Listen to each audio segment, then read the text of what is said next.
The Election Commission has finally announced the date of elections. It's the biggest electoral exercise ever, and we'll be joined by the top newsmakers, the key strategists for each of the political parties. I want to go across first to BJP's master strategist, ace poll manager, Arun Jaitley, joining us on this broadcast. Welcome, sir.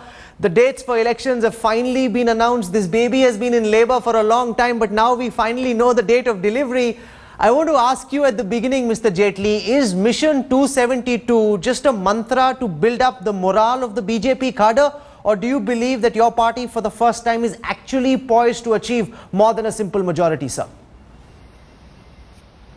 Well, that's a legitimate expectation for any party which wants to rule India. The constitutional requirement is that you must have a minimum of 272, and therefore our target is 272 plus. And by all present indications, we appear to be the front runners in the election. Whether we cross 272 with our allies, without our allies, or we are within handshaking distance of this figure, I think only the results will tell. But as of today, we are extremely optimistic. The electoral exercise effectively has been on for the last 6 months. It now enters the final phase. Sir, getting Ram Vilas Paswan on board with the NDA was quite a coup. Do you believe with this one singular act, the spectre of untouchability that was built around the candidature of Narendra Modi, especially by people like Nitish Kumar, that spectre has now been demolished, sir? You see, it has nothing to do with the politics of the BJP or the politics of the NDA, or for that matter, Narendra Modi. This is directly relatable to the strength of the BJP. Initially, when Mr. Modi's name was declared, and some friends in the media who were not exactly very favorably inclined to us had mentioned that the whole election will now polarize and BJP will be declared friendless, I had since then been maintaining, since 13th September 2013, that a strong BJP will have the capacity to attract allies. A weak BJP will attract no allies. As soon as the BJP becomes the front runner, we have more and more smaller groups coming in, and I am reasonably optimistic some more will join us before the elections and certainly after the elections. But several attempts to try and bring Jayalalitha on board, for example, didn't materialize. She didn't even grant Mr. Modi an audience and she's tied up with the left front. Attempts to get the AGP on board, we know that talks were on, that didn't materialize either, neither with the BJD. So are those parties you're looking at now from a post-poll perspective, or do you concede that an inability to stitch an alliance in a pre-poll fashion is somewhat of a setback, especially with Jayalalitha? Well, I am not going to call anything a setback. Let's not forget that there is never a last day in the calendar of politics. Elections is not a one-day activity. India needs a government. And the government can only be by somebody who has a reasonable number of seats. Parties with 20 and 30 seats in parliament cannot cobble up an alliance and say, we'll provide a stable government. The Indian electorate wants a stable government. Therefore, the nucleus of the alliance has to be a regionally large political party. And as the elections approach, it is only the BJP which is the front runner.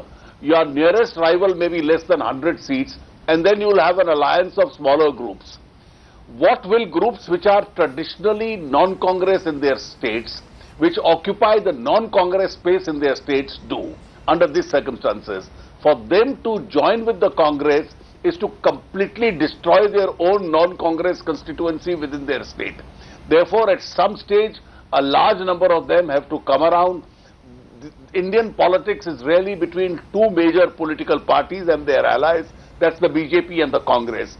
The third front partners, except the left parties, will have to choose one or the other. So critics of the BJP say your party was over-optimistic in 2004, over-optimistic in 2009 and proven wrong on both occasions. Arvind Kejriwal has launched a tirade saying that the BJP wave is visible only on television channels and there is no Modi wave on the ground. Well, he is entitled to launch a tirade for whatever it is worth. But as far as the BJP is concerned, if you compare Mr. Modi's crowds and audiences The difference between him and his critics would be 1 in 1,000. That's the massive difference between them two. Therefore, Modi's audiences are not being manufactured. Opinion polls are not being manufactured. Your channel has been showing opinion polls. Certainly, you are our best witness that you are not manufacturing those polls. Therefore, I think your figures and the crowds that are coming to Mr. Modi, the response that we are getting at all our rallies is the best evidence to prove this unsubstantiated charge. What are you making of the threat being posed by Arvind Kejriwal and the Aam Aadmi Party? Several in your party underestimated him before the Delhi elections.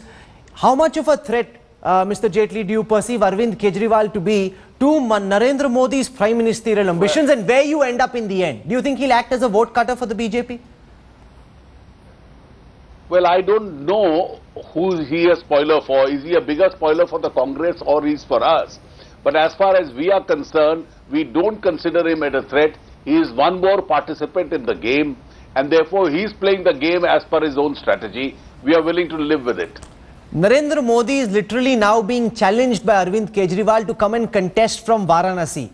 The BJP hasn't yet announced where Mr. Modi will contest from, but given the fact that Kejriwal now wants to take him on like he took on Sheila, is that a factor weighing in on your calculus, Mr. Jaitley? Not in the least. Whether it is Uttar Pradesh or Gujarat or anywhere else in the country, I don't think Mr. Modi faces a serious challenge as far as his own constituency is concerned. It obviously gives Mr. Kejriwal good publicity. You see, some people survive on the oxygen of publicity, and Mr. Kejriwal is one such politician. Therefore, by saying I'll pit myself against a tall prime ministerial candidate, it's a good strategy in order to remain in the news. Amit Shah gave India Today an interview in which he said that Modi should contest from outside Gujarat, should contest from UP. 18% of the population comes from there. It will help send the right message for the BJP. Mr. Jaitley, do you accept that point of view? Are you of the same opinion as well, sir? Well, there is some weight in that argument, but this will have to be considered by our election committee. We are meeting on the 8th and on the 13th, and we'll be shortlisting our candidates on those days. What the party eventually decides, you'll get to know. So you are hedging. Will there be a contest happening outside Gujarat or not? What is your personal view as a strategist who knows the advantage? If you were to contest, for example, from Varanasi, the advantage in eastern Uttar Pradesh, the advantage in the adjoining states of Bihar, in the adjoining seats of Bihar, do you think that will have a good ripple effect for the BJP? Well, Rahul, I am too old in this game. I am not in the business of providing anchors with headlines. And therefore, I am not going to tell you who my party candidate is in the course of a television interview. It's the prerogative of my election committee, and they alone will decide. What do you make, sir, of, I'm entitled to try though, entitled to try and see if I can fish for a headline. What do you make of this audacious assault that's being made on the link that mainstream political parties have with corporate India? There is a sense that is being conveyed that the biggest corporate houses of the country are on Narendra Modi's side, are on BJP's side, that Mr. Ambani himself is funding a large part of your campaign. Questions are being asked about who funds the charters and the choppers. Do you think those are legitimate questions to be asked, sir? Well, if you have evidence, these are very legitimate questions to be asked. If you are in the business of talking trash, then these are irrelevant questions. Therefore, if somebody alleges that you have links to a business house, please show us the unfair decision we have taken to support that business house. Please show us any evidence that we have been unduly funded by that business house. Therefore, if you have no evidence, Mr. Kejriwal was a disaster as far as Delhi's chief ministership for 49 days is concerned. He obviously can't contest election on that track record. Therefore, he had to manufacture, literally invent an issue. And he invented a corporate house in Bombay and tried to make that as an election issue in Delhi. Is there any evidence that he has to suggest any link? The answer is no. Therefore, merely by raising an issue, you don't prove an issue. You are in the business of serious journalism. Therefore, the day you get an evidence, please confront us. As far as BJP funding is concerned, it's a reasonably transparent process of funding. We are collecting funds online, we are collecting funds offline. We are approaching 10 crore people for a retail fund collection, and whatever funds we are getting is certainly something which is being made public. Okay. Do you think that this is possibly the best managed election campaign that any prime ministerial candidate has ever run. He's almost taken it to the same zone where American presidential candidates run their campaigns in the United States. And do you think this is good for Indian democracy? Because several are saying that the BJP is now being polarized around Modi's personality and that it's becoming a one-man army. Well, the BJP has a very powerful organization all over the country. In Narendra Modi, we have a very popular leader. All polls by and large indicate that he's the most popular man in the country on the political scene at the moment. Therefore, a combination of the two makes it a very formidable combination. We are well organized, and therefore being well organized is certainly a virtue. It's not a liability. There are reports this morning in the papers which say that Mr. Advani in an internal meeting, sir, said that the BJP is becoming a one-man army and this is not healthy. He says what Rahul Gandhi says about the BJP is correct. Well, there have been two reports in that newspaper that you mentioned. One was yesterday, which identified us with a business house. What was the source? What was the evidence? An anonymous leader, a leader who doesn't want to be named, an important political observer, a source told us these. I think these are desk stories, these are manufactured stories, they bear no semblance to reality. Similarly, the story today, I was present in that meeting, Mr. Advani made no such statement. Therefore, today's story is also attributed to two senior political leaders. I would rather now have newspapers mentioning their sources when they make sensational stories of this kind, rather than merely leave it to some unidentified leader or some leader who doesn't want to be recognized or identified. At the start of this campaign, and before I let you go, Mr. Jaitley, there was a concern that Narendra Modi might be a divisive personality, but in the manner in which he's run this campaign, staying focused on the development pitch, not getting into communal areas, do you think Modi has done enough to reassure those who didn't trust him that he can be a unifying prime minister and not a divisive one? Well, he's done enough in the last 10 years to demonstrate that point. The very fact that after the initial mishap of Gujarat in 2002, Gujarat has been a very peaceful and a developmental oriented state where people from all communities have gained. Now there was this campaign against him that the election will polarize the moment he's declared as a candidate. He on his part has kept it as a developmental oriented campaign. But if you were to ask me, amongst the various elections that I have seen in the last 4 decades or so, is this an election only on governance issues? Well, so far it is. And I hope that's how it continues to be. Is that the way it will stay, sir? Because several times closer to the elections, we see parties that feel vulnerable up the communal pitch or create a specter of fear because they want to polarize their vote banks. Do you fear that that might happen this time too, sir?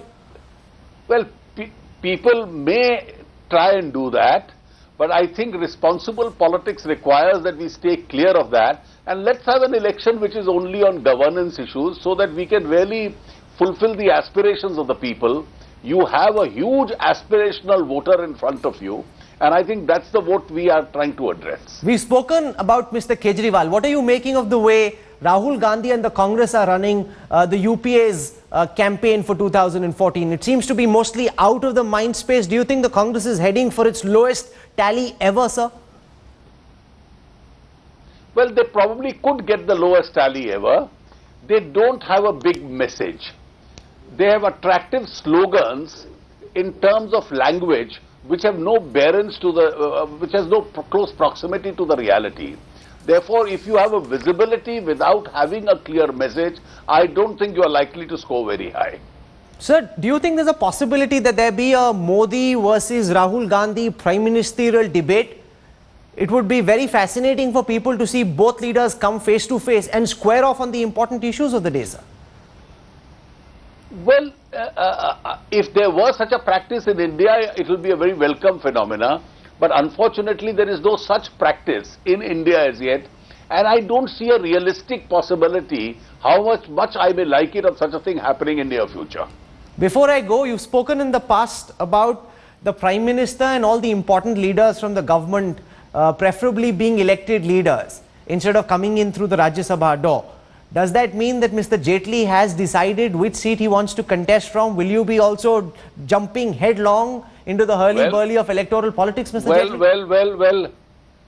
Well, the party is meeting, as I told you, on the 8th and on the 13th. And these are decisions exclusively for the party to take. I'll go by whatever the party decides.